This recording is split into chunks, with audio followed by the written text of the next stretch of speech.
আমাদের সেই হাজারদুয়ারির সেই গঙ্গা। তো অবশ্যই গঙ্গায় আসবেন, পবিত্র হয়ে যাবেন মন, হৃদয় এবং ওটা শরীর, তবেই তো আমাদের গঙ্গার সঙ্গে আপনার আত্মীয়তা তৈরি হবে।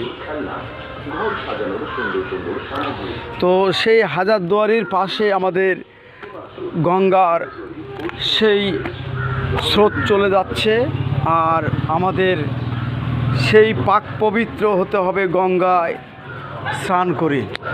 যদি মন পাক পবিত্র না হয়, কখনো দেশটা, কখনো মনটা, কখনো সাংসারিক জীবনে পবিত্র এবং সুখী আসতে পারবে না বা সুখী হতে পারবেন না। তাই পবিত্র গঙ্গাতে চান করে বা গোসল করে পরিষ্কার হয়ে যাবেন আর দেশটাকে পরিষ্কার রাখবেন।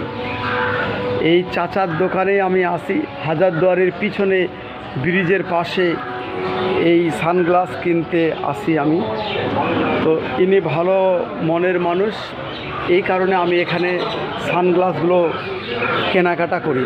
উনি ভালো বলতে, কথা বলতে ভালো লাগে, এমনি ঘুরতে আসি আমি হাজারদুয়ারিতে। কি তাই তো চাচা? আপনার নামটা একটু বলুন। ফিরোজ আলী। তো ফিরোজ আলী কাকা মহাশয়ের অবশ্যই সানগ্লাসের কিনতে ভুল করবে না। উনি ন্যায্য মূল্য, ন্যায্য সেই প্রতিষ্ঠিত প্রতিষ্ঠান সানগ্লাসের সেই দোকান, অবশ্যই আসবেন, এখান থেকে কেনাকাটা করবেন। উনি ভালো মানুষ। যদি ভালো লাগে অবশ্যই লাইক, কমেন্ট, শেয়ার এবং হাজারদুয়ারিতে আসতে কখনো ভুল করবেন না। দেখুন, একমাত্র দাবাইখানা এবং মনকে আপডেট করার একটাই ওষুধ, ঘুরতে হবে মাঝে মাঝেই, বিভিন্ন প্রান্তরে, বিভিন্ন দেশে, বিভিন্ন জায়গায় ঘুরলে মনটা আপডেট হবে, হৃদয়টা আপডেট হবে।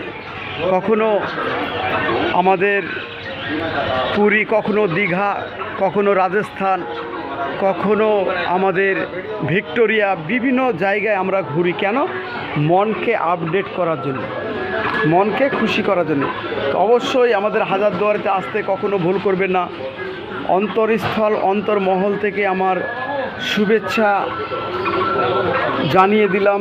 শুভেচ্ছা ঝরে পড়ো প্রত্যেকটা হৃদয়ের, প্রত্যেকটা বর্ণের মানুষের ওপর, যাতে আপনারা হাজারদুয়ারিতে রাজার দেশ, আমাদের নবাব সিরাজদৌল্লার দেশ, হাজার রকমের প্রেমের গুঞ্জন, হাজার রকমের মনের পরিবেশ, হাজার রকমের রাজাদের আমাদের